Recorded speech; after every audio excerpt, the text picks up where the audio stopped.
Don't take me to the hospital. Please! The one who wants me dead will find me there. The woman's hand was ice-cold as it clutched Evan Calder's wrist. Her jet-black eyes, filled with desperation, locked onto him as if clinging to the very last thread of hope. 10 minutes earlier, Evan had just dug her out of a wooden box buried deep beneath the soil of the Green Mountain Forest.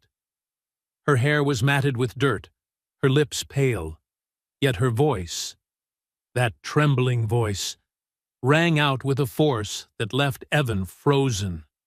Evan Calder, a 42-year-old forest ranger in Stowe, Vermont, had witnessed no shortage of tragedies in the wilderness, but a woman buried alive beneath the ground? That had never appeared in any rescue manual he had ever known. "Daddy, she's really scared," whispered Ellie, his 6-year-old daughter. Her wide, tear-brimmed eyes gazed at the stranger with compassion. "Can she stay at our house?"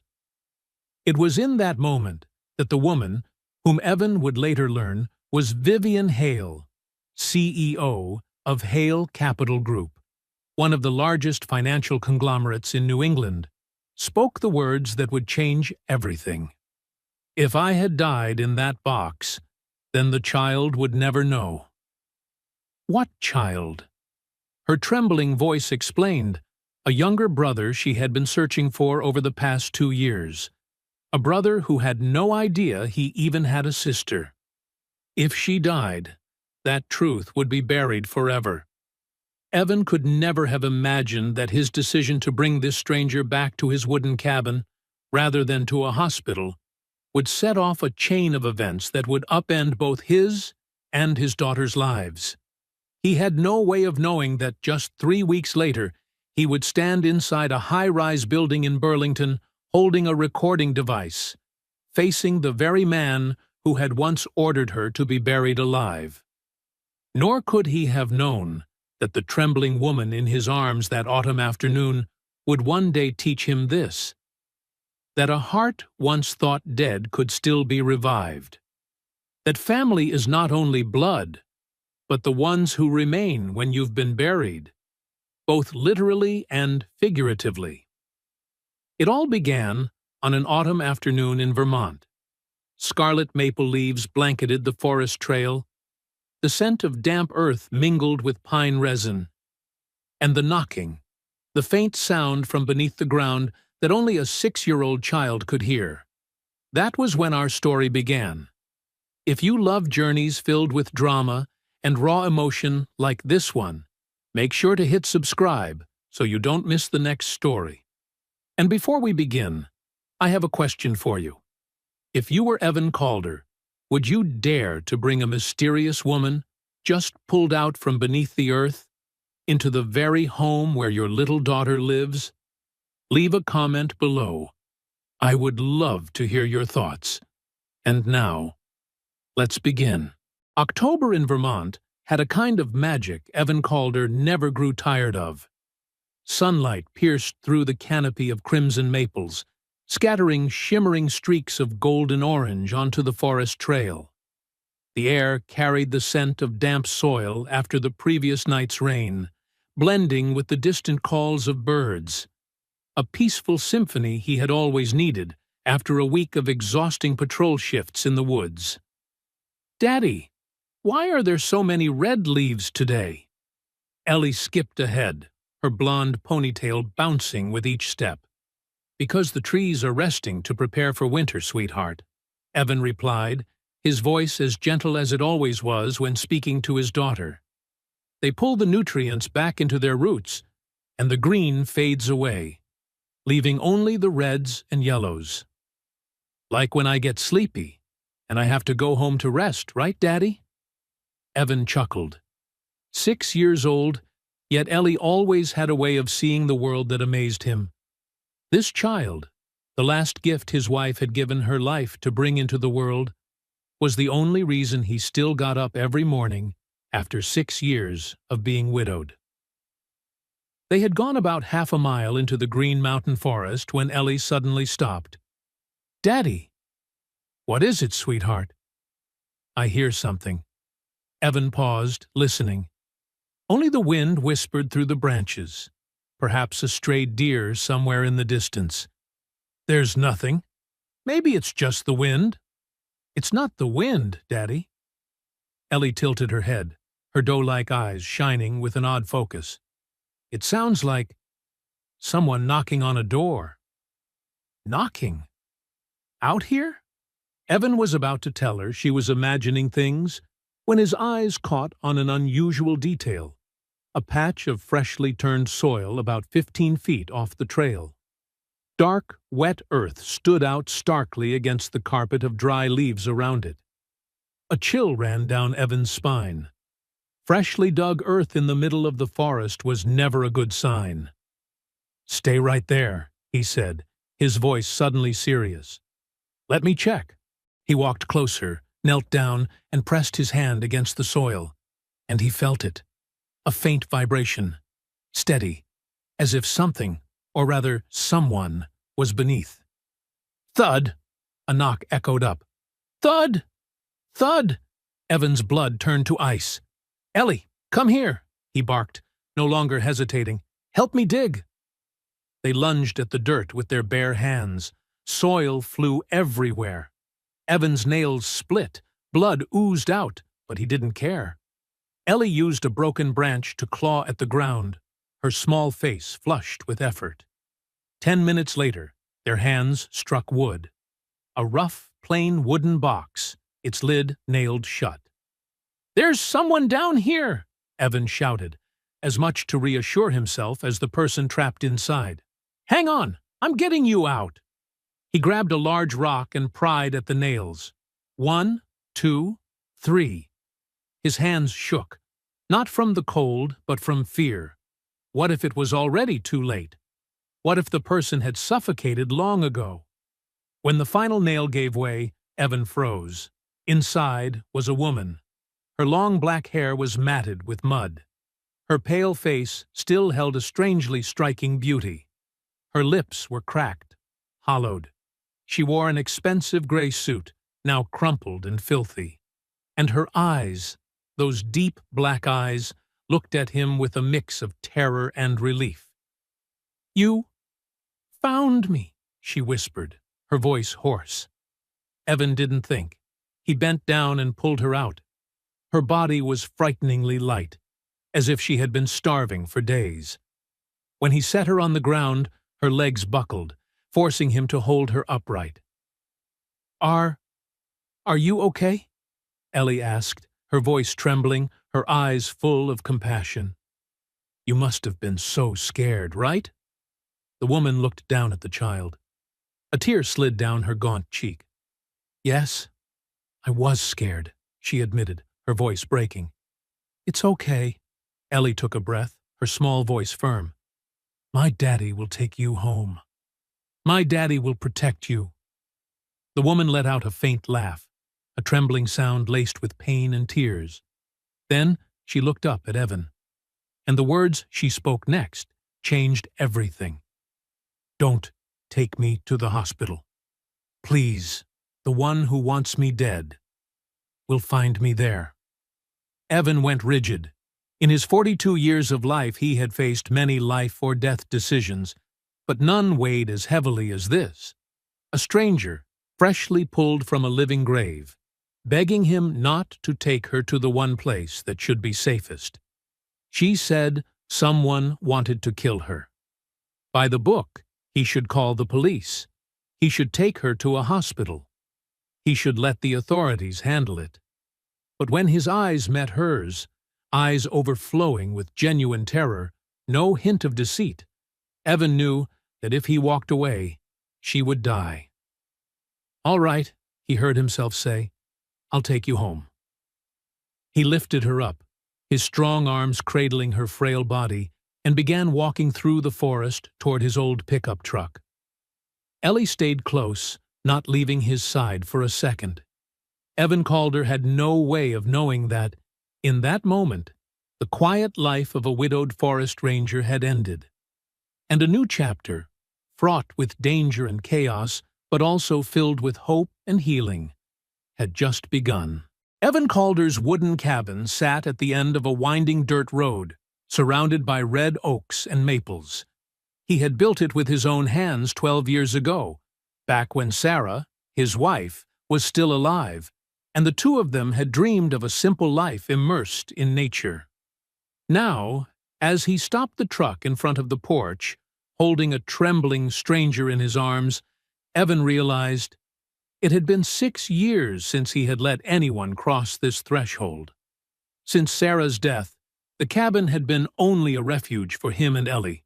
No guests, no friends, just father, daughter, and memories. "Ellie, open the door for Daddy," he said, his voice tighter than he intended. The woman was still conscious, but her body shook violently. Evan could feel her pounding heartbeat through the thin fabric of her suit. When he set her down on the old sofa, the one where Sarah used to sit knitting, the same spot where Ellie still curled up with her books each night, she suddenly gripped his wrist, her nails digging into his skin. "I'm sorry," she whispered, her breath shallow. I need to know this is real. That I'm out of that box." "This is real," Evan said softly, trying to keep his voice steady. "You're safe now. Ellie, bring Daddy the first aid kit from the bathroom." He knelt to check her. No open wounds, but deep purple bruises around her wrists, the unmistakable marks of restraints. Her skin was dry and cracked, her lips chapped, her body unnaturally cold. Severe dehydration had taken its toll. "How long were you in there?" Evan asked as he dabbed warm water onto her lips. "I don't know." Her voice was hoarse. "They injected me. When I woke up, I was already in the box. I couldn't tell day from night, only pitch black." Her body began to tremble in rhythm with her quickening breath. "Breathe deeply." Evan placed a hand on her shoulder, his tone firm but calm. "You're outside now. This is light. This is air. Look around." The woman slowly opened her eyes. Her gaze drifted across the room. Warm pine walls, a stone fireplace, a large window awash in afternoon sun, shelves lined with family photos. She inhaled once, then again. Gradually, her breathing steadied. "Thank you," she murmured. Ellie hurried back, clutching the first aid kit, her round eyes fixed on the stranger. "Daddy? Does she need food? I can make her a peanut butter sandwich." A faint, fragile smile appeared on the woman's lips. "What's your name?" "Ellie." Ellie Calder. The little girl glanced at her father. "And this is Evan, my daddy." "What's your name?" She hesitated for a moment before replying, "Vivian." "My name is Vivian. Do you want some water, Miss Vivian?" "I'll get it for you," Ellie said with the solemnity of a tiny hostess. "Yes, sweetheart." "I really do." As Ellie ran into the kitchen, Vivian turned back to Evan.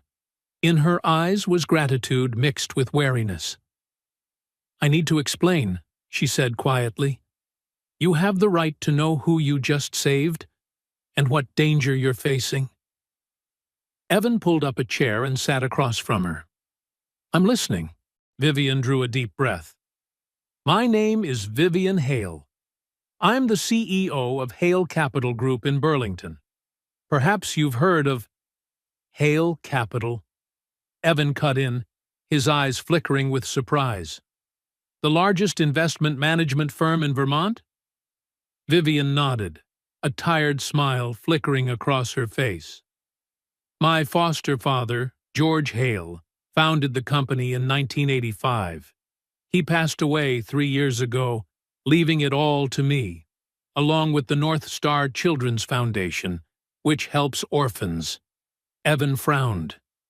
"Then why would the head of a children's charity be buried alive?" Vivian's voice trembled. "Because 2 months ago, I discovered someone was embezzling funds. Over $20 million through fake transactions, shell organizations. And that person—" She stopped, her throat tightening. is Robert Fallon, my executive assistant. The man my father trusted like a son. Evan felt his stomach knot. And he knew you were investigating him? I was overconfident. I thought I could quietly gather evidence, but he found out. Vivian lowered her head, her fingers clenching. 3 days ago, I went to survey a property near Stowe, where we planned to build an orphanage. When I returned to the hotel, they were there. 2 men. They gagged me, injected me. When I woke up, her voice broke. There was only darkness. Darkness so thick I couldn't even sit up. I knocked on the lid, felt wood. I knew where I was. Evan inhaled sharply, picturing the moment of waking inside a coffin underground. I screamed, Vivian choked, tears streaming down her face. I pounded until my hands bled. But no one heard. The air was running out. I thought I would die. Die in the dark. Die with no one ever knowing. Then you heard something, Evan said quietly. Vivian nodded, wiping her tears. Footsteps. Light, like a child's. I knocked with everything I had left. And then I heard a little girl's voice. Daddy, someone's knocking. Ellie came back with a glass of water, stopping when she saw Vivian crying. Miss Vivian, are you okay? The girl asked anxiously. Vivian forced a smile. I'm just thanking God for sending you to save me. Ellie nodded solemnly. Daddy says I have good ears. I can hear owls from really far away. She placed the glass in Vivian's hand. Daddy, can Miss Vivian stay for dinner with me? Evan looked at Vivian. This woman, CEO of a financial empire, someone who could hire an entire team of bodyguards, was now sitting on his sofa, exhausted and trembling, begging for shelter.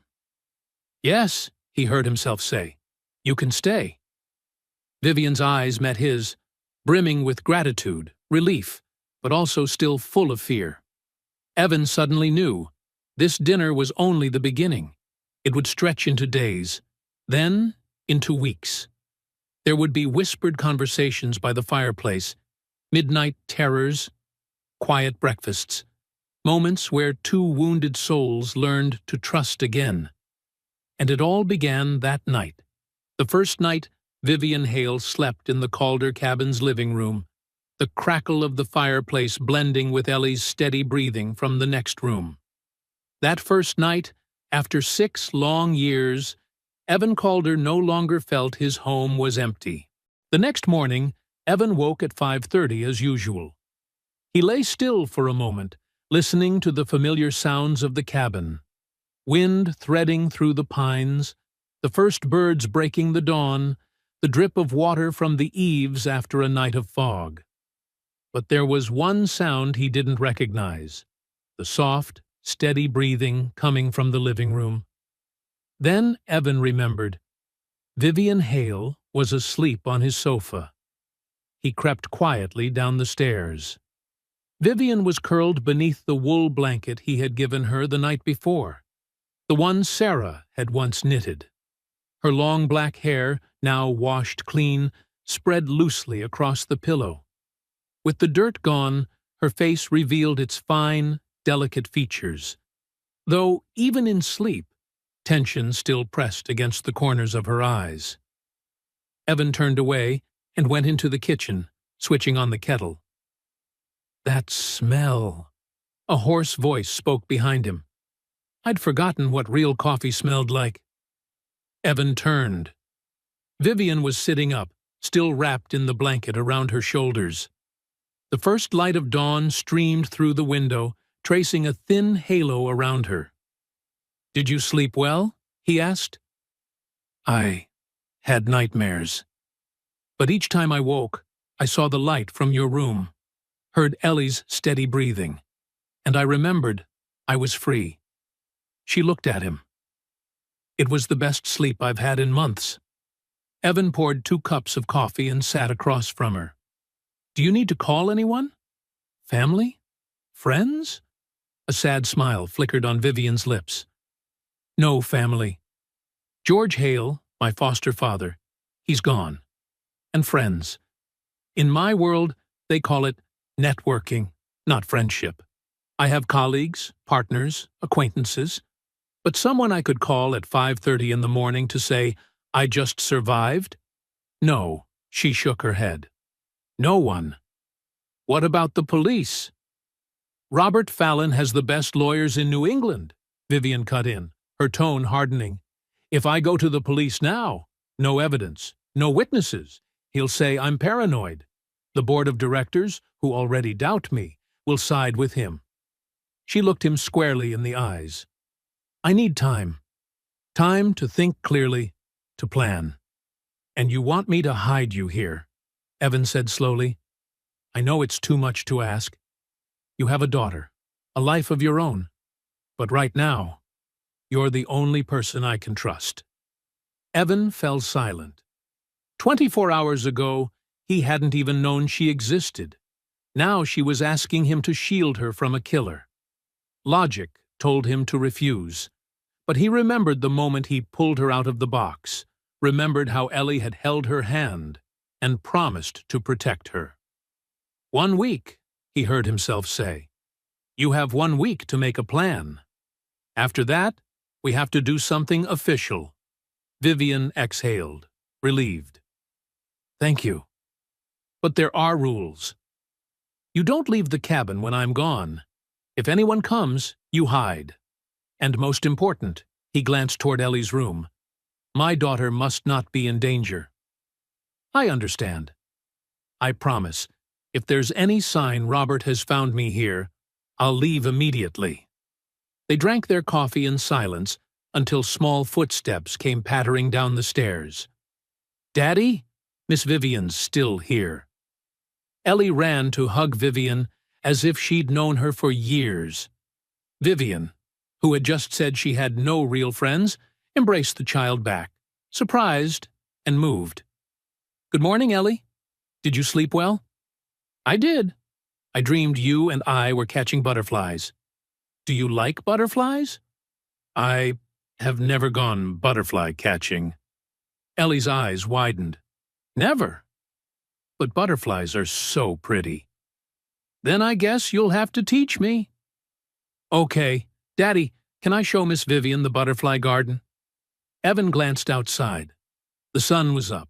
The forest around the cabin was quiet. All right, but only in the backyard. 2 hours later, standing in the kitchen, Evan watched through the window. Ellie running across the yard, holding her makeshift net. Vivian, wearing jeans and a flannel borrowed from Sarah's old closet, sat on a wooden chair, smiling as she watched. Look, I caught one, Ellie shouted, holding up a monarch butterfly. Vivian leaned in close. Beautiful. But what will you do with it now? Let it go, of course. Daddy says we only catch them to admire, not to keep. If we keep it, it'll be sad and die. Vivian fell silent for a moment. You're very wise, Ellie. When the butterfly fluttered away, Ellie sat down beside her. Miss Vivian, why did people bury you? Evan held his breath. Because someone wanted to take what was mine. And they thought if I was gone, they could keep it. What was it? Money. And power. Ellie frowned. Daddy says money and power aren't as important as people. That person must be really dumb, right? Vivian laughed. A real laugh this time, not a polite smile. Yes, sweetheart. Very dumb. Then you should stay with Daddy and me forever. That way the dumb person won't find you. Only for a little while. I don't want to trouble your daddy. You're not trouble. Daddy likes having you here. I know it. You know. Because he smiles more. Since Mommy died, Daddy doesn't smile much. But this morning, I heard him laugh when he talked to you. Vivian looked toward the kitchen window, where Evan had just turned quickly away. That afternoon, while Ellie napped, Vivian stood by the living room bookshelf. You read Tolstoy? She asked, a little surprised. Is that strange? No, it's just... People usually assume forest rangers only read books about trees. I read those too. But Vermont nights are long. You need something to fill the silence. Silence, Vivian repeated. I'd forgotten what silence even sounds like. In Burlington, it's always horns, voices, phones. But here, silence has its own voice. Evan stepped beside her. My wife used to say that. She said the silence of the forest isn't an absence of sound, but the presence of peace.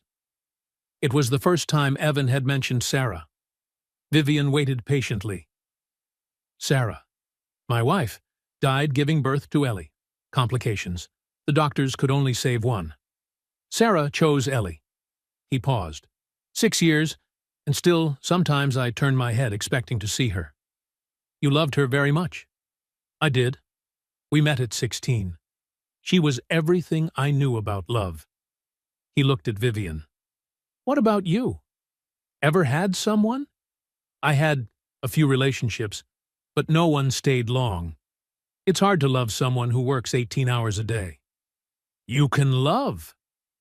I see it in the way you look at Ellie, the way you talk about the foundation. You're not as cold as you think you are. Vivian held his gaze. For a brief moment, the air between them thickened. Daddy? I'm hungry, Ellie called from the bedroom. The moment vanished like a bubble. Vivian turned, her cheeks flushed. I'll help you in the kitchen.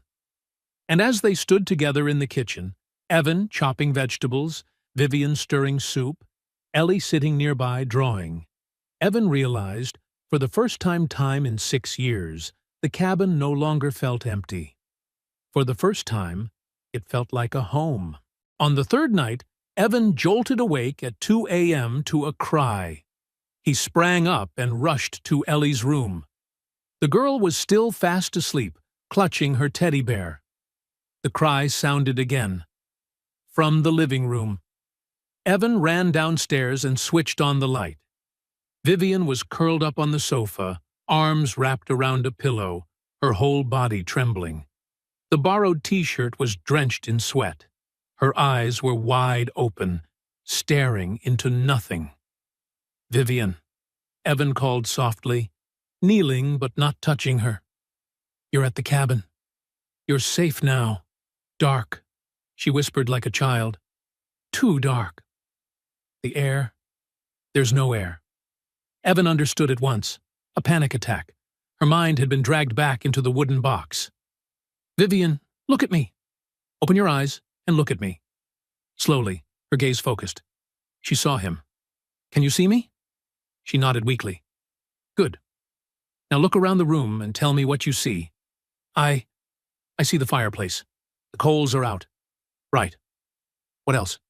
The window. The moon. The moon is shining in. Very good. Do you see the light? Do you see the space around you? Yes, Vivian exhaled, her body gradually loosening. There's light. There's space. Now breathe with me. Inhale, 1, 2, 3, 4. Exhale, 1, 2, 3, 4. They breathed together. Vivian's breathing slowly evened out. I'm sorry. I woke you. Don't apologize. You've just been through severe trauma. Nightmares are normal. This time he placed a hand on her shoulder, gently, as if asking permission. Not nightmares, Vivian whispered. Memories. I was back in there. I could feel the wood against my face, the smell of damp earth, the sound of my own breathing, swallowing the last of the oxygen. She looked up, eyes brimming. Evan, I thought I would die there. I accepted it. And the worst part wasn't death. What was it? That no one would know. I lay in the dark and thought, this is how they'll remember me. Vivian Hale, missing CEO. No one would know how scared I was. No one would know how hard I fought. And my little brother, her voice broke. My brother, the one I've searched for 2 years, would never know he had a sister who tried to find him. Evan said nothing. He sat beside her so she could lean on his shoulder. And Vivian, The woman business magazines called the Ice Queen, wept. She sobbed, pouring out the fear, the loneliness, the years of building walls around her heart. Evan held her, one hand stroking her hair, the way he held Ellie whenever she had nightmares. "You're not alone anymore. Ellie and I know. We see you fighting, and your brother will know. I promise I'll help you find him." Vivian lifted her face, streaked with tears. "Why are you doing all this?" "You don't know me. You don't owe me anything," Evan thought for a moment. 6 years ago, when Sarah died, I was buried alive, too. Not in the earth, but in pain. I couldn't see a way out. I couldn't breathe. But that kid, the 6-year-old I had to care for, pulled me out. Every morning she needed me. Breakfast, school, a hug. And slowly, I saw the light again. Now you're paying it forward. No, I'm not doing this out of duty. I'm doing it because you've brought this place back to life. Because Ellie's been laughing more since you came. Because I realized I've been numb for too long. They fell silent. Moonlight painted silver patches across the wooden floor. "Could you stay here a while?" "I'm afraid. If I sleep again, I'll go back there." "I'm here. I'm not going anywhere." He leaned back against the sofa, and Vivian gradually slipped into sleep, her head resting on his shoulder. When the first strands of dawn slipped through the window, Evan realized 2 things. 1, for the first time in 6 years, he was holding a woman other than his daughter. 2, he didn't feel as guilty as he'd always imagined. The next day, Ellie decided to teach Vivian how to bake. "My mom used to make chocolate chip cookies, but Daddy isn't good at baking. His cookies are as hard as rocks." "I can hear you, you know," Evan called from the living room. Vivian laughed. "I should confess, I've never baked." "Never?" Ellie's eyes went round. "I grew up in an orphanage." "We weren't allowed in the kitchen. Later, when George Hale adopted me, there were housekeepers. They handled everything. So you didn't have a mom to teach you?" Vivian sat down at eye level. "No, sweetheart. I have a birth mother, but she couldn't raise me and my brother. We had to go to the orphanage. My brother was lucky. He was adopted right away. I waited longer." "Were you sad?" Ellie placed her small hand on Vivian's. "Yes, but now I'm looking for my brother. When I find him, I'll tell him about our real family. He'll be so happy. Everyone wants a big sister." Vivian hugged the little girl. Evan saw her shoulders tremble. Not from sorrow, but from emotion. 2 hours later, the kitchen was a disaster zone. Flour covered the counter. Eggs were broken on the floor. Ellie was smudged with chocolate. And Vivian, the CEO of Hale Capital Group, was laughing as she brushed flour out of her hair. "I think we need reinforcements." Evan walked in. "How much flour did you 2 put in there?" 5 cups? The recipe calls for 2. They started over, measuring properly. When the batch came out of the oven, golden and fragrant, all 3 burst into applause. Vivian took a bite and closed her eyes. "This is the best cookie I've ever had." "You're just saying that," Ellie giggled. "No, sweetheart. Because I made it myself, with you and your dad. That's what makes it special." That afternoon, Vivian helped Evan split firewood. She fumbled with the axe. "Let me show you." Evan placed his hand over hers, adjusting the angle. "No need to muscle it. Let gravity do the work." The next swing split the log cleanly. Vivian turned back, a triumphant smile lighting her face. They worked in silence. Then Vivian said, "I'd forgotten what manual work feels like. In the office, everything is abstract. But this is real. I can see what I've done. That's why I love this job. Every day I protect a piece of the forest. Every day I see the difference. You never wanted to do something else? Make more money? Evan shook his head. I have enough. A roof. Work with meaning. And Ellie. Money can't buy back what matters most. Vivian fell quiet. I'm jealous of you? Because you know what happiness is. You had it, you lost it, and you still remember how it feels. I'm not sure I ever had it. Even though George was good to me, there was always a distance. I had to prove I deserved it. No one is perfect, Evan said. I think that's why he never talked about my brother. He was afraid if I found my birth family, I wouldn't need him anymore.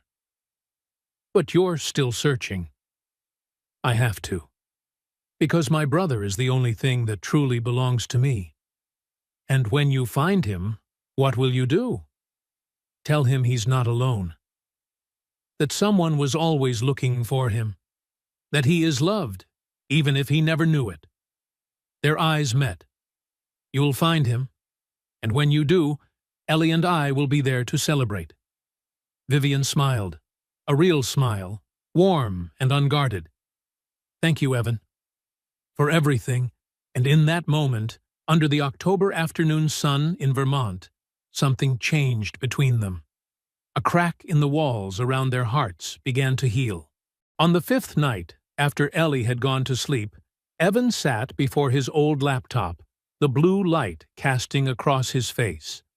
In the kitchen, Vivian was washing the dishes, something she insisted on doing, despite his telling her she didn't have to. He typed, Vivian Hale, CEO. The results appeared instantly. Hundreds of articles, photos, videos. Vivian Hale, 34, youngest CEO of Hale Capital Group. The Ice Queen of Wall Street, Vivian Hale and her billion-dollar empire. Vivian Hale missing. The search called off after 5 days. Evan clicked the latest article. 5 days. They had searched for her only 5 days before giving up. You're looking me up? Evan flinched. Vivian stood in the kitchen doorway. Sorry, I just needed to know what I'm up against. Vivian walked over, sat down, and looked at the screen. That isn't me. I mean, yes, it is, but not who I really am. You want to tell me about it? She hesitated, then nodded. I think it's time you knew the whole story. She drew a deep breath.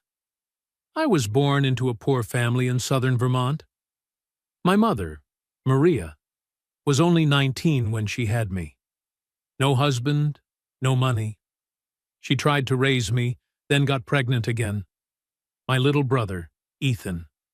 When Ethan was 6 months old, she realized she couldn't care for both of us. She brought us to social services. She gave up both of you? She had no choice. She worked 3 jobs and still couldn't afford rent. I think she loved us. But love isn't enough when there's nothing to eat. What happened next? Ethan was adopted immediately. Infants are always chosen first. But me, 7 years old, able to talk, with memories, no one wanted. I stayed in the orphanage for 5 years. 5 years of watching other children get taken home until George Hale appeared. Vivian nodded. He came to visit the orphanage when I was 12. He asked what I was reading. I said, a book on stock investments. I'd taken it from the library because the cover looked important. He was surprised, asked how much I understood. I explained stocks, bonds, compound interest, and then he decided to adopt me. Because he needed an heir. Yes, don't misunderstand. George was good to me. He gave me a good education, taught me everything about business. But he was very clear.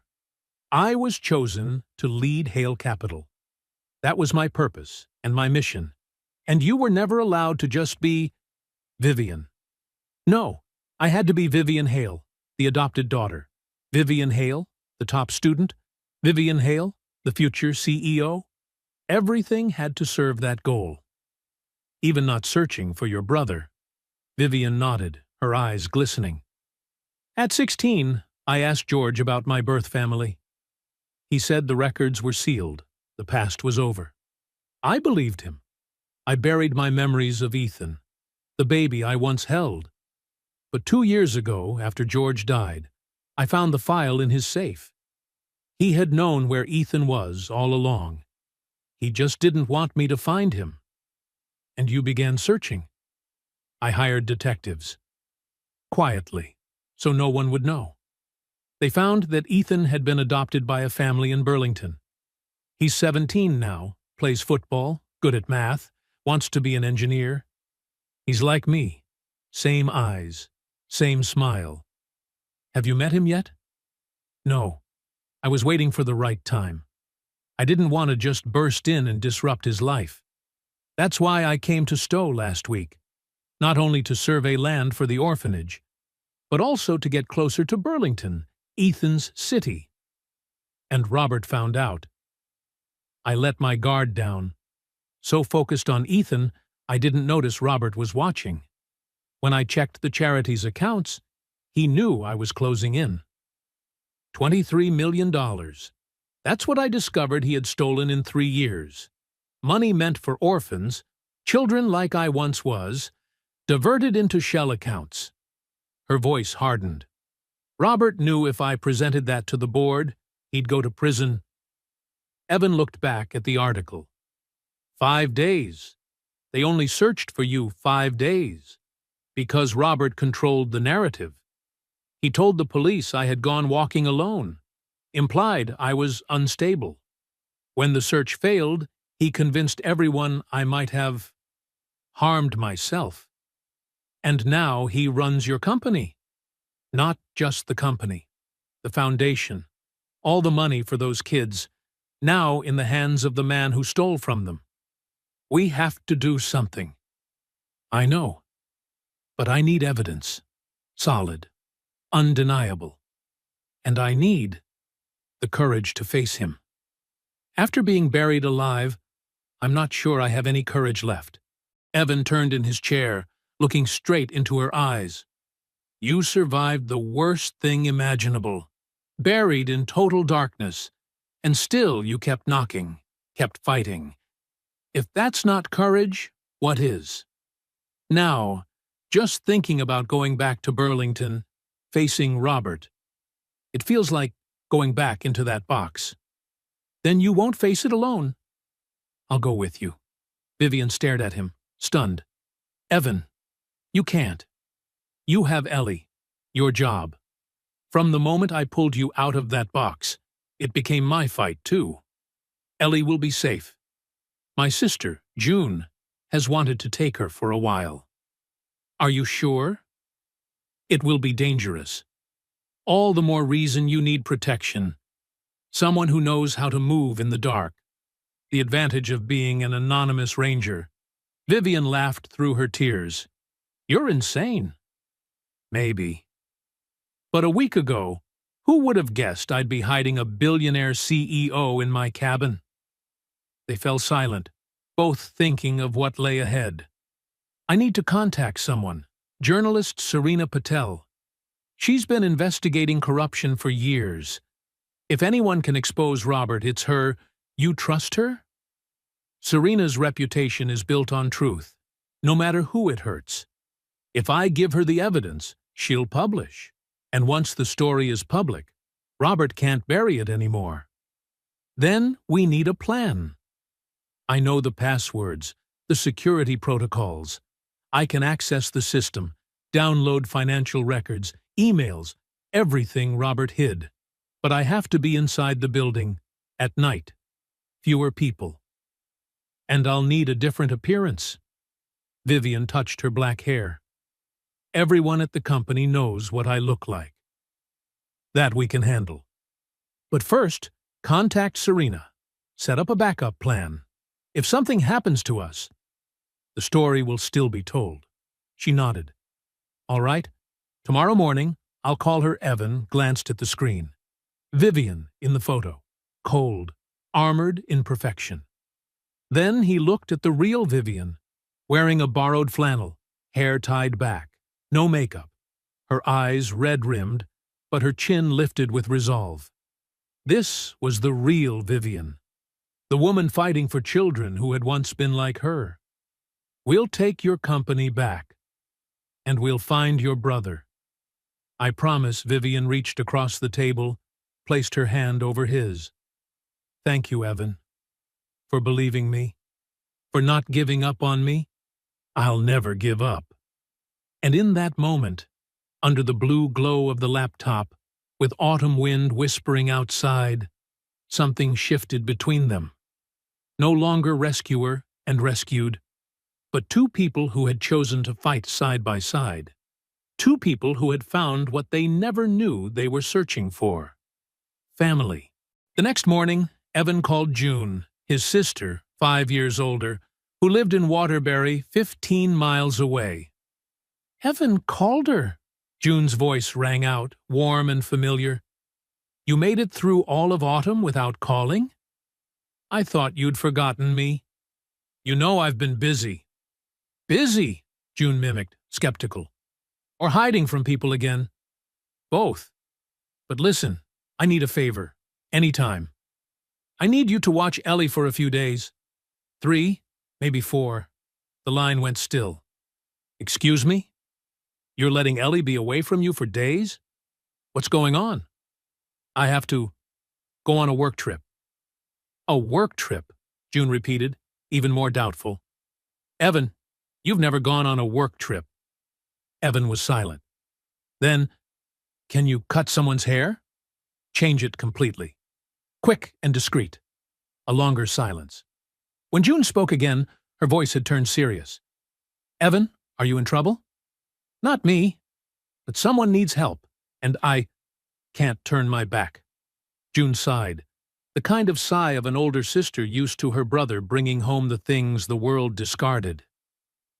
All right, bring Ellie over this afternoon, and bring the someone who needs help, too. But Evan, promise me you know what you're doing. I promise. That afternoon, Evan drove to Waterbury, Ellie in the back seat, Vivian in the passenger seat, wearing a beanie and sunglasses even though dusk had already settled. Daddy, why do I have to go to Aunt June's?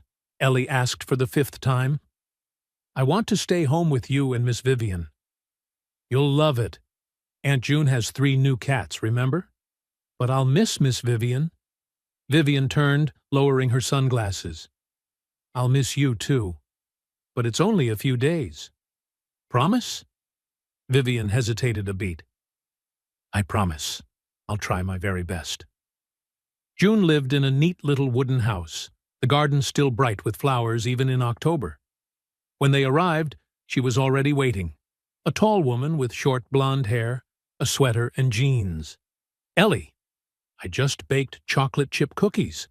Really? Ellie squealed, her sadness briefly forgotten. Can I have one now? Come inside, sweetheart. As Ellie ran in, June turned to Evan and Vivian. So, this is the someone who needs help? Aunt June, this is Vivian. Vivian, my sister. June offered her hand. Nice to meet you. Though it doesn't seem like the circumstances are very nice. Thank you for watching, Ellie. I'm always happy to. But I need to know, where are you two going, and when are you coming back? Vivian was direct. Burlington. To confront the man who tried to kill me, June didn't blink. Okay, straight answer. I appreciate that she studied Vivian. You look familiar. Maybe from the news. I'm Vivian Hale, CEO of Hale Capital Group. Or rather, former CEO, because the man who tried to kill me is sitting in that chair now. June gave a low whistle. I read about that. They said you went missing on a hike. They were wrong. I was buried alive. Evan and Ellie saved me. June swung to her brother, eyes wide. Evan called her. You're kidding me. I'm not. And now we need to help Vivian take back what's hers. June glanced between them, the little brother who had locked himself inside his grief for 6 years, and the stranger who seemed to have woken a part of his heart that had died. All right, come in. We've got work to do. An hour later, Vivian sat in June's bathroom, a towel around her shoulders, while June stood behind her with scissors. Sure about this? Hair this beautiful. What a waste to cut it. I'm sure. Everyone at the company knows me by my long black hair. I need to look completely different. How different? Short, with bangs. Dye it, light brown or blonde. June nodded. Got it. Full transformation. The scissors began to glide. Long black strands fell to the floor like the last leaves of the season. You love him, June said suddenly. Stated, not asked. Vivian startled. I don't deny it. I can see the way you look at him. More importantly, I can see the way he looks at you. We've only known each other a week. Time doesn't decide it. I met my husband, the one who died 2 years ago, and I knew on the first day. Sometimes, you just know, Evan hasn't loved anyone since Sarah died. 6 years. But this week, when he called, I heard something I haven't heard in 6 years. What? Hope. An hour later, June spun the chair so Vivian faced the mirror. The woman looking back was someone entirely different. Shoulder-length cut, uneven layers, dyed honey blonde, soft, wispy bangs. No longer the cold CEO, but a younger, warmer, simpler woman. Oh my. I know. I'm good, aren't I? When Vivian stepped into the living room, Evan was building blocks with Ellie. He looked up and froze. Vivian? It's still me. A big change, isn't it? Evan stood and moved closer. You look different, but still beautiful. Maybe even more, Vivian flushed. Miss Vivian, your hair is short now. Do you like it? Vivian knelt. Ellie tilted her head. Now you look like the princess in my book. The princess who cuts her hair to go on an adventure. That's right. I'm going on an adventure. Are adventures dangerous? A little. Ellie hugged her tightly. Then you have to be careful. And Daddy has to protect you. Daddy will protect her, Evan promised firmly. When it was time to say goodbye, Ellie clung to Evan, cheeks wet with tears. I don't want you to go. I'm scared you won't come back. Evan knelt and held her. I'll come back, sweetheart. I promise. Mommy promised to come back. But Mommy didn't. Evan's heart seized. He held her tighter. Vivian knelt beside them. Ellie, listen to me. Daddy will come back. I promise I'll protect him, just like you and Daddy protected me. We're a family, right? And family always comes back to each other. We're a family? Yes. We are. Ellie wrapped her arms around both of them. Then both of you have to come back. Both of you. We will, Evan promised. As they left June's house, Evan's chest felt heavy. I've never spent a night away from her. Not in 6 years. We don't have to do this. No, you need to do this. Ellie will be fine with June, and we'll come back. They drove back to the cabin in silence. When they arrived, the house missing Ellie's laughter, both felt the emptiness like a wound. Tomorrow we meet Serena. She'll bring recording gear and the plan for getting into the building. What if Robert catches on? Then we run, as fast as we can. Vivian, if anything happens to me. It won't. If it does, promise me you'll take care of Ellie. Vivian looked at him, eyes shining. You are not allowed to die, Evan called her. Do you hear me? Because if you do, I will never forgive you. Evan stepped closer. For the first time, he placed his hand on her cheek, a gentle, hesitant touch. And if anything happens to you, I'll find your brother. I'll tell him about you, about how you fought for children no one protected. Evan, Vivian whispered, laying her hand over his. Under the cabin lights, they stood close, Two people who had found each other in impossible circumstances, now about to step into danger for each other. We will come back. To Ellie. To this cabin. To the life we just started building. Promise? I promise. And for the first time in 6 years, Evan Calder believed in a promise about the future. The next morning, Evan and Vivian drove to Burlington. Vermont's largest city stretched along the shores of Lake Champlain, its glass towers reflecting the sun, the bustling streets a world entirely different from the stillness of Stowe. Vivian sat in the passenger seat, a beanie pulled low and sunglasses hiding her face. Her fingers kept brushing against her newly cut short hair, a nervous gesture betraying the turmoil underneath. "Are you okay?" Evan asked. "I'm heading back to the place where someone once tried to kill me." "I'm not sure okay is the right word. We can still turn back. It's not too late." Vivian shook her head. "No. If I don't do it now, I never will. Robert will keep stealing. The children will keep being cheated. And I will go on living in fear." They met Serena Patel at a small cafe in the Old North End, far from the financial district. Serena had chosen the spot for its discretion. A South Asian woman in her 40s, black hair pulled back in a ponytail, leather jacket and jeans, rose from the corner table. Her sharp eyes swept over Vivian before she gave a curt nod. Vivian Hale. Or, should I say, the woman who came back from the dead. "Serena, thank you for meeting us. When someone calls from the grave, I listen." Serena turned to Evan. "And you are?" "Evan Calder. I was the one who found her." "A park ranger saves a billionaire CEO. Sounds like the headline of my next piece." She gestured for them to sit, lowering her voice. "But first, I need everything. Every detail." For the next half hour, Vivian laid it all out. Discovering Robert's embezzlement, the night of her abduction, waking in the wooden box, the suffocating hours of darkness, the desperate knocking, and at last, the tiny voice of Ellie.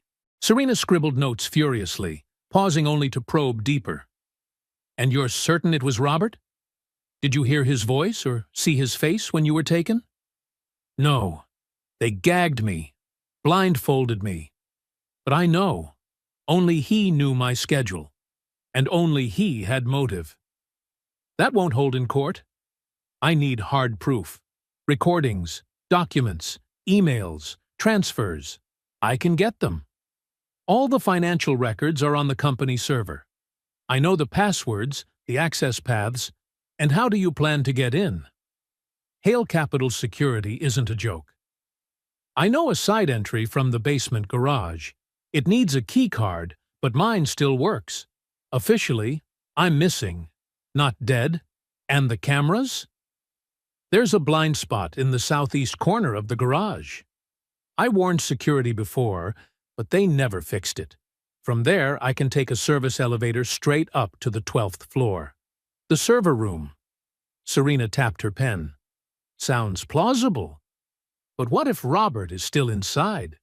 Does he stay late? Almost always. He sleeps on the sofa in my office, at least 3 nights a week.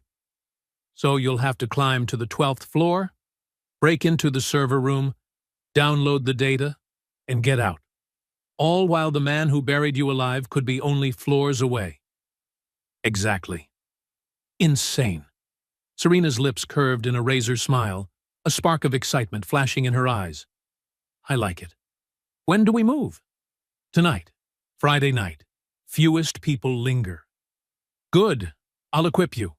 A high-capacity USB, a micro recorder in case you confront Robert. I'll wait outside, ready to publish the moment you're out. And if I don't come out, then I still publish. And this time, I'll make the police search the right places. But you'll come out, Vivian. You survived once. You'll survive again. Evan spoke up, I'm going with her. Both women turned. Evan, no. No negotiating. She's not going in alone. You're not staff. You don't have a card. Then I'll wait outside. In the garage. I'll stay connected to her phone by earpiece. If anything goes wrong, I go in, Serena weighed him. Have you faced danger before? I work in the woods. I've encountered bears, wolves, lost hikers with weapons. I know how to stay calm under pressure. And more importantly, you care about her. Enough to risk it. Yes. Vivian held his gaze a long moment, then sighed. Fine. But you stay outside. Don't come in unless I call agreed. Serena stood. I'll prepare the gear. Meet me tonight at 10, corner of Church Street and College. Wear dark clothes. When she left, Vivian and Evan sat in silence, looking out at the street. I'm scared, Vivian admitted. Not of sneaking in, of facing him, of looking into the eyes of the man who buried me. You won't face him alone. But if something happens to you, it won't. I already promised Ellie. We'll come back. Why are you doing all this? A week ago, you didn't even know me. Now you're ready to risk your life. Because when I pulled you out of that box, I saw someone like me, someone once buried. Not in soil, but in grief, in loneliness. And I thought, if I can help you find the light again, maybe I'll find mine too. And have you? Found the light?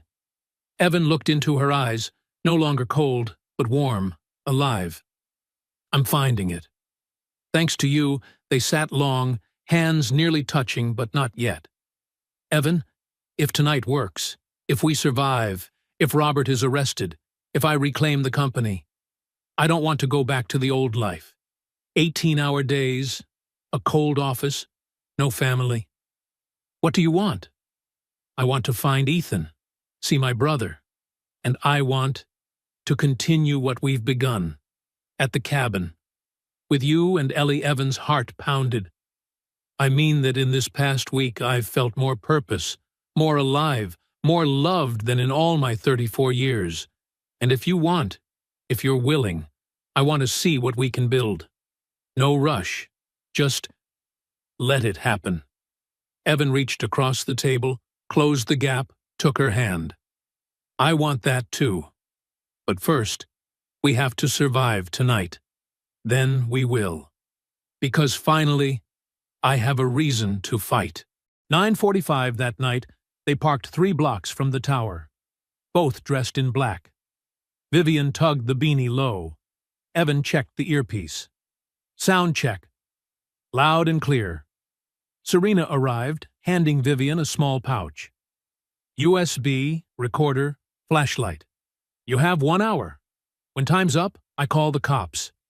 Vivian nodded, sliding it into her jacket. Evan placed a hand on her shoulder. Ready?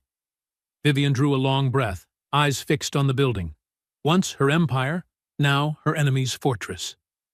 Ready.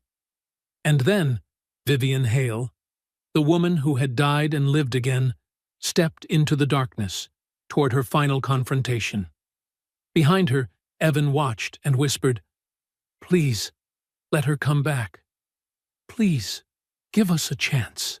10:03 p.m.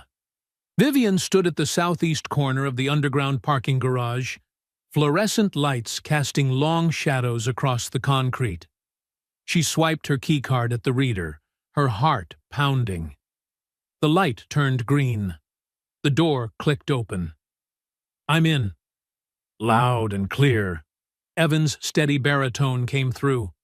Head straight to the service elevator. Don't stop. Vivian moved quickly through the nearly empty garage. Every footstep echoed, making her flinch. The service elevator appeared. She pressed the button. Ding.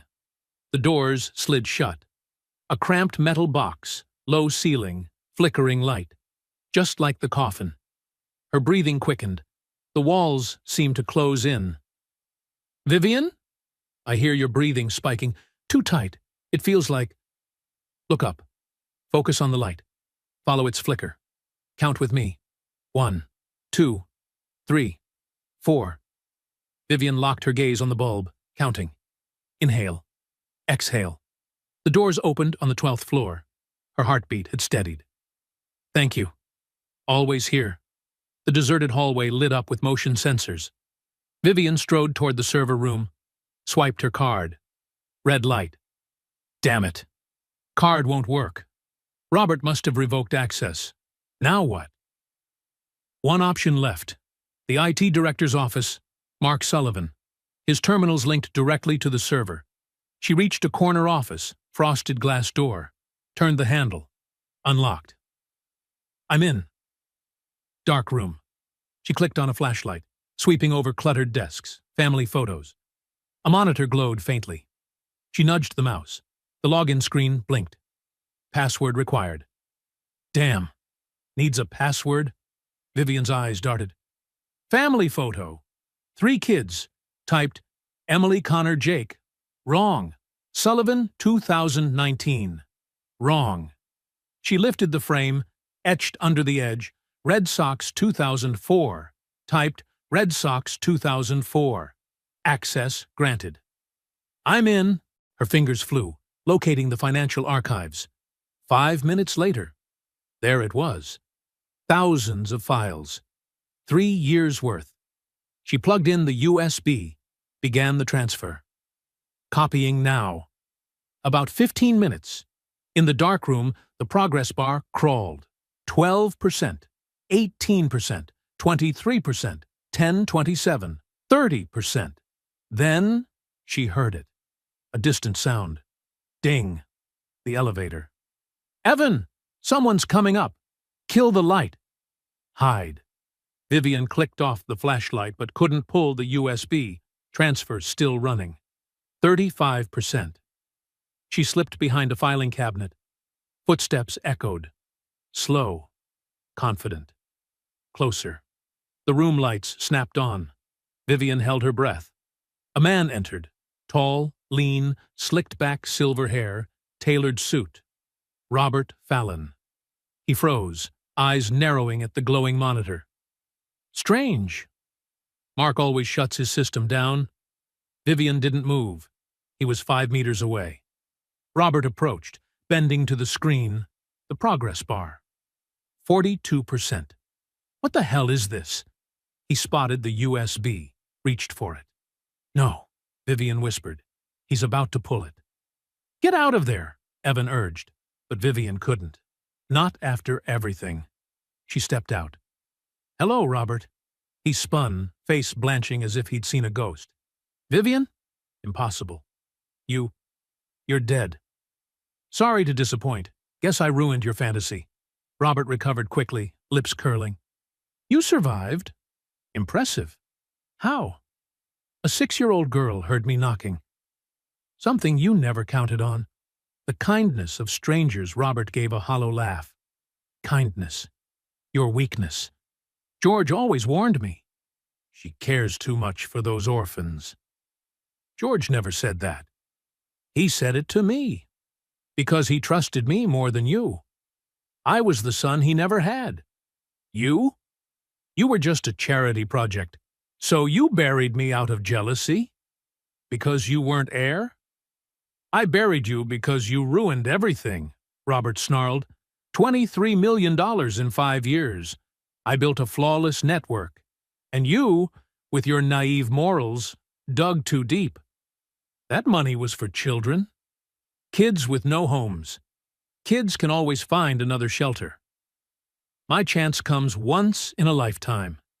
His eyes flicked to the screen. That USB holds the evidence against me?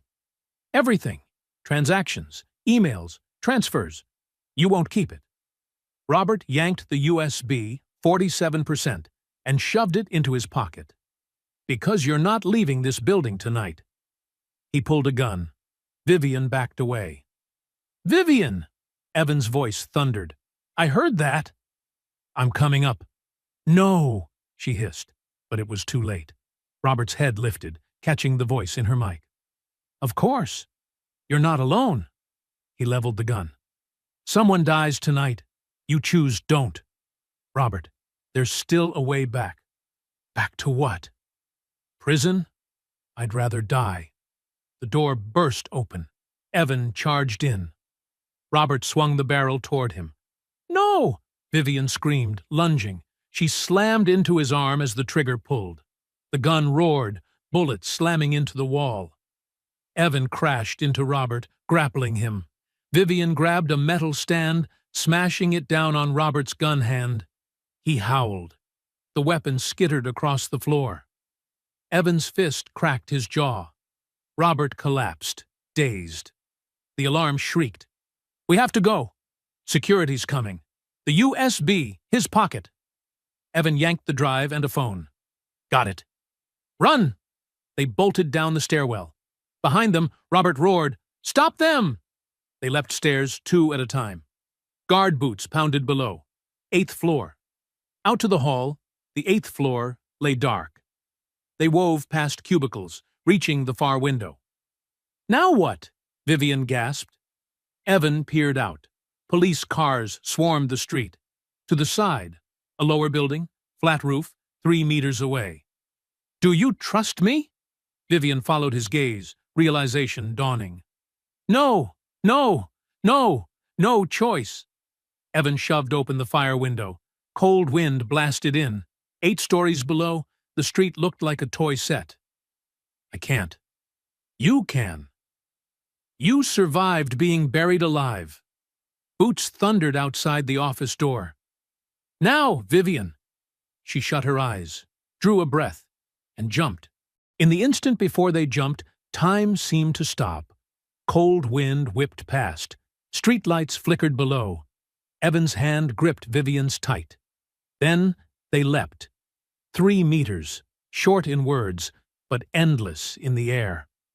Vivian felt gravity dragging her down, a flash of horror cutting through. Had they miscalculated?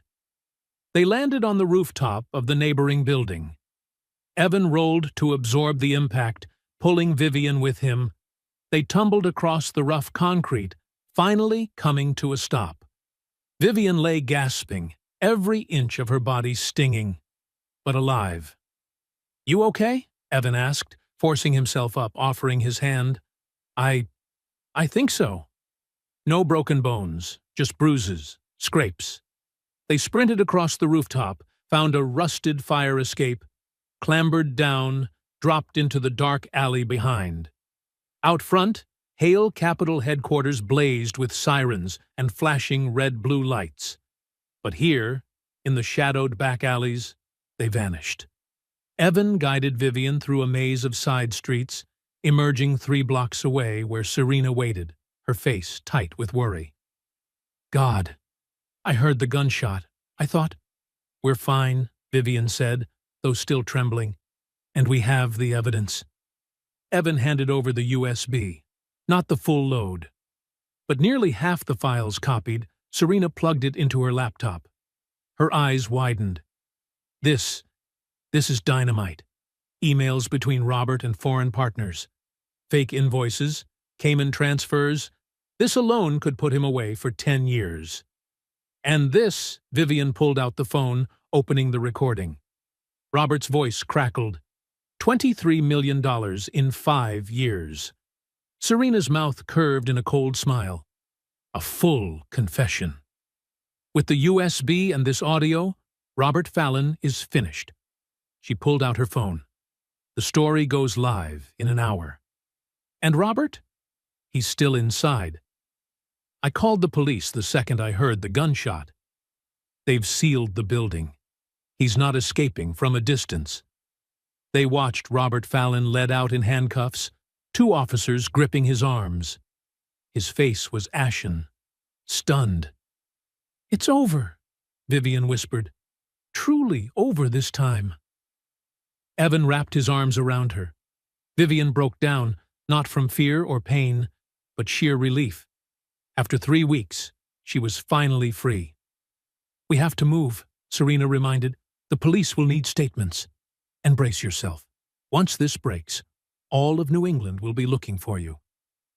4 hours later, Vivian sat in the police station, recounting her story for the 3rd time. Detective Margaret Chen listened intently, taking meticulous notes. By the time she was released, dawn was breaking. Evan waited in the corridor, holding 2 cups of coffee. All done? All done. By morning they'll file charges. Embezzlement, attempted murder, kidnapping. How do you feel? Relieved. Like setting down something impossibly heavy. She met his gaze. And afraid. Afraid of what? Of what comes next. The press. The board. Returning to that CEO chair. She gave a brittle laugh. A week ago, it was all I wanted. Now I'm not so sure. You don't have to decide today. But soon. The company needs leadership. The foundation needs rebuilding. And Ethan. I still haven't met my brother.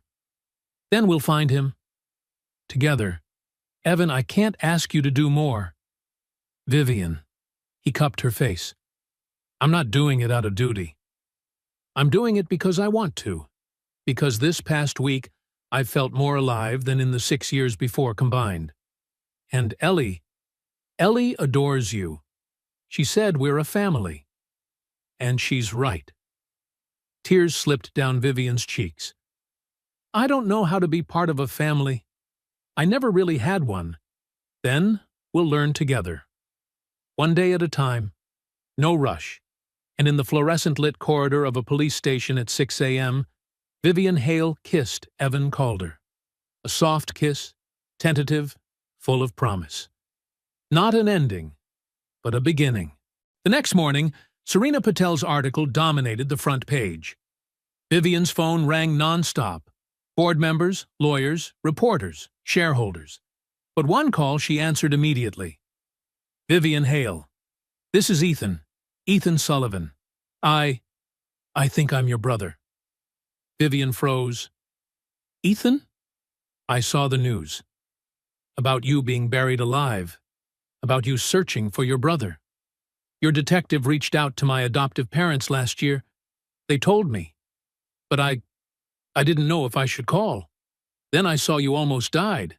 And I thought, I'm so glad you called. So glad. Do you want to meet? Yes, I want to meet. When are you free? Today, right now. I'm in Burlington. Can you come to Stowe? There are people I want you to meet. People who saved me. I'll be there. 2 hours later, Vivian stood at the cabin, heart pounding. Ellie's green bicycle still leaned against the porch. June had brought her home early. The door burst open. Ellie dashed out, flinging herself into Vivian's arms. Vivian, you came back. We came back. And we kept our promise. June stood in the doorway, smiling. Come inside. I made pancakes. You two look like you need them. An hour later, a car pulled into the yard. A tall, lanky boy with dark hair stepped out, hoodie and jeans, moving nervously. That's him. Evan laid a hand on her shoulder. Do you want me here? Or just the two of you? Stay. Please. I need you. She opened the door. Ethan stood on the steps, hands stuffed into his pockets. They stared for a long moment. Hi, Ethan. Hi, sis. You have the same eyes as Mom. Our birth mom. I saw her picture in the file. Vivian nodded, speechless. Ethan stepped forward, hugging her, awkward at first, then fiercely. I'm glad you're not dead. I'm glad you found me. Me too. When they let go, Evan and Ellie stood in the doorway. Ethan, this is Evan Calder and his daughter, Ellie. They're the ones who saved me. They are family, Ellie declared. All of us are family. Ethan looked at the little girl, then at Evan, then back at Vivian. So, you'll stay here? I don't know yet. There's much to do. The company, the foundation. But she looked around the cabin. This place felt more like home than any penthouse ever had. I think this is where I belong. So, can I visit? Anytime. You'll meet Aunt June and everyone else. We'll build this. Slowly. Slowly sounds good, Ethan said, smiling. a smile identical to Vivian's. April. The following year, spring burst over Vermont in an explosion of color. The Green Mountains were carpeted with wildflowers, white trillium, purple violets, golden bloodroot. The last snow melted away, revealing dark brown soil ready for new life. Vivian Hale stood on the cabin porch, now their home, hands wrapped around a mug of coffee, watching Ellie and Ethan playing in the backyard. 7-year-old Ellie was eagerly lecturing Ethan, Vivian's biological brother, now 18, on how to identify birds by their songs. "That's a robin. Hear how cheerful it sounds?" "Very." "You know a lot," Vivian smiled. 6 months ago, she could never have imagined this scene. The door opened. Evan stepped out with his own mug and stood beside her. "They get along well." "Ethan says he's submitting his application to the University of Vermont next week, in Burlington, closer to us. He wants to be near his sister." "Good for everyone. I still can't believe it, that he's real, that I have a family." Evan set a hand on her shoulder. "You've always had a family. You just needed time to find it." Vivian leaned lightly against him. 6 months after the confrontation with Robert Fallon, her life had changed completely. Robert was in prison, awaiting trial on 23 counts. His lawyer was trying to bargain, but his chances of walking free in the next 2 decades were nearly zero. Hale Capital asked Vivian to return as CEO. She declined. She proposed a new structure: hire a professional CEO to run operations, while she served as chair of the board. Oversight, strategy, no more 18-hour days. The rest of her time she poured into her true passion, the North Star Children's Foundation. The foundation was rebuilt from the ground up. Most importantly, she moved its headquarters to Stowe, into a small building overlooking the Green Mountain Forest. 3 days a week there, and every evening back home to dinner with Evan and Ellie. "You're meeting the architect soon, right?" Evan asked. "Yes, for the orphan summer camp. We'll build it right nearby, in the woods, so the kids can learn about nature, step away from screens, and just be children." "It's a great idea. I'll handle the survival skills class." "I know. The kids will adore you, just like Ellie does." They stood quietly, listening to the laughter of children, the forest birds, the wind in the trees. "Vivian," Evan said, his voice different, "there's something I want to ask." She turned, catching the quiet tension in him. "Are you okay? 6 months ago, I pulled you out of a box in the woods. I thought it was just a rescue. Do the right thing, then go back to ordinary life. But you changed everything. You brought light back into this house. You gave Ellie her laughter again. And you gave me back hope. Evan." "Let me finish. For 6 years, I lived for Ellie. I woke up every day because she needed me. But I wasn't really living. I was just surviving. Until you came," tears shimmered in Vivian's eyes. "Now, every morning, I look forward to the day, to breakfast with you, to hearing about the foundation, to the firelit evenings when Ellie's asleep. I look forward to—" The future. He let go of her hand and reached into his pocket. "I know we promised to take it slow, but truthfully, I knew by the first month. I just waited until I was sure you felt the same." He knelt. Vivian lifted a hand to her mouth. The small box opened. A simple ring, white gold, a small diamond, and 2 green emeralds. "It's not a big diamond. I'm not wealthy. But emeralds, that's the color of this forest, where we met, where our lives began again. Evan, Vivian Hale, will you marry me? Not because I saved you, or you saved me, but because we saved each other. Because together, we're better. I love you, and I want to spend the rest of my life proving it." Vivian looked at the man before her, a plain-spoken ranger, widower, single father, living in a cabin in the woods. The man who taught her that family isn't just blood. It's the person who digs you up when you've been buried. "Yes, I will," Evan called her. 1,000 times, yes. Evan rose and slid the ring onto her finger. He kissed her, a deep kiss, full of promise. From the backyard, Ellie shouted, "They're kissing!" "Ethan, Daddy, and Miss Vivian are kissing." "So Miss Vivian will be my mom?" Ellie barreled toward them. Vivian knelt. "Do you want that?" "I do. I've prayed for it every night." "Then your prayer is answered. I'm staying." Forever. Ethan came up, smiling. "Congratulations, sis." "Congratulations, Evan." "Thanks. And hey, that means you officially have a niece." "Awesome. Uncle Ethan will teach you math, okay?" "Of course. And you'll teach me about birds." The wedding took place in June, right where they'd first met, the patch of forest where Ellie heard the knocking. They marked the spot with a ring of white stones.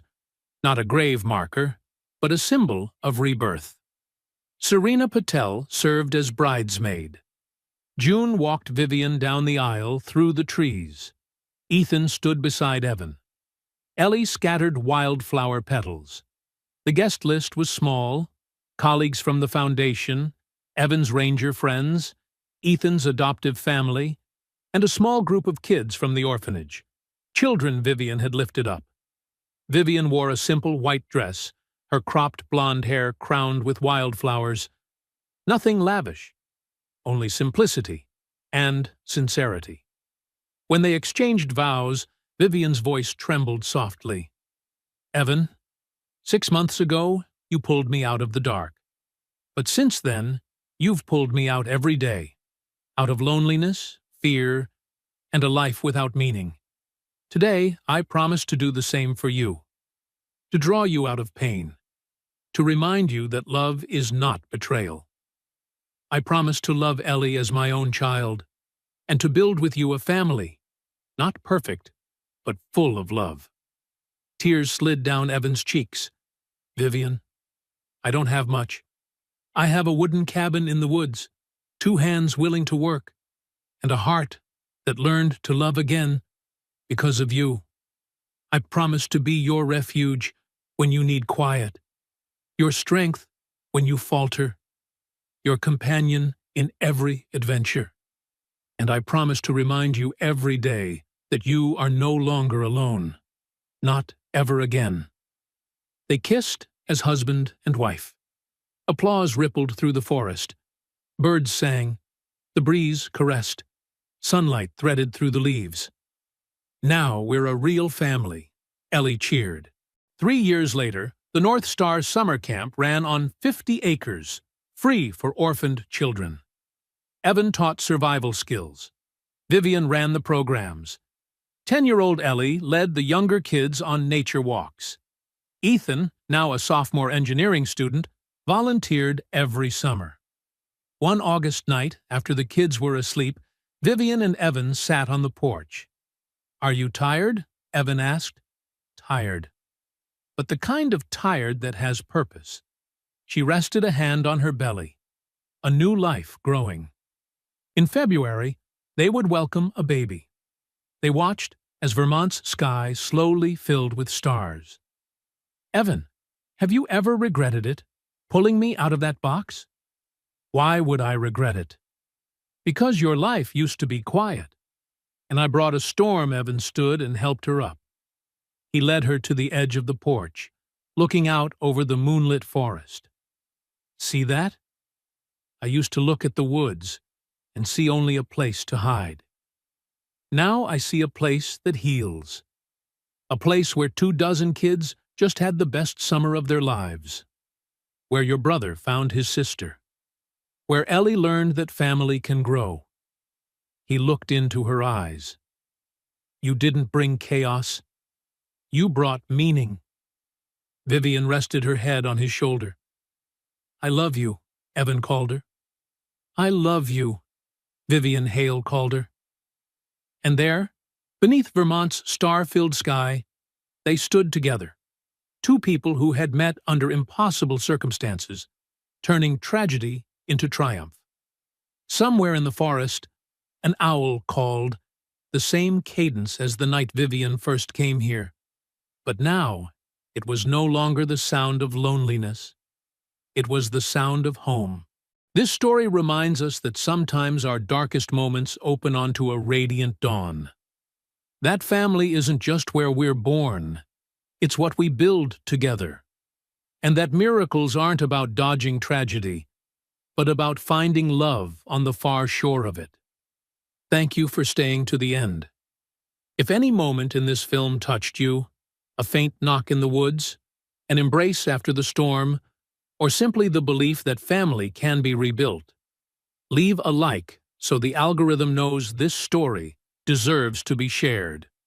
Don't forget to subscribe and ring the bell so you won't miss the next chapter. Every week, I share new journeys where hope, healing, and love aren't just words on a page. Today, I want to ask you, have you ever been dug out of a dark time by someone, or been the one to do that for someone else? Tell me in the comments. I read every story. If you found this video helpful, share it with someone who needs to hear it today. Thank you for being here. See you in the next video.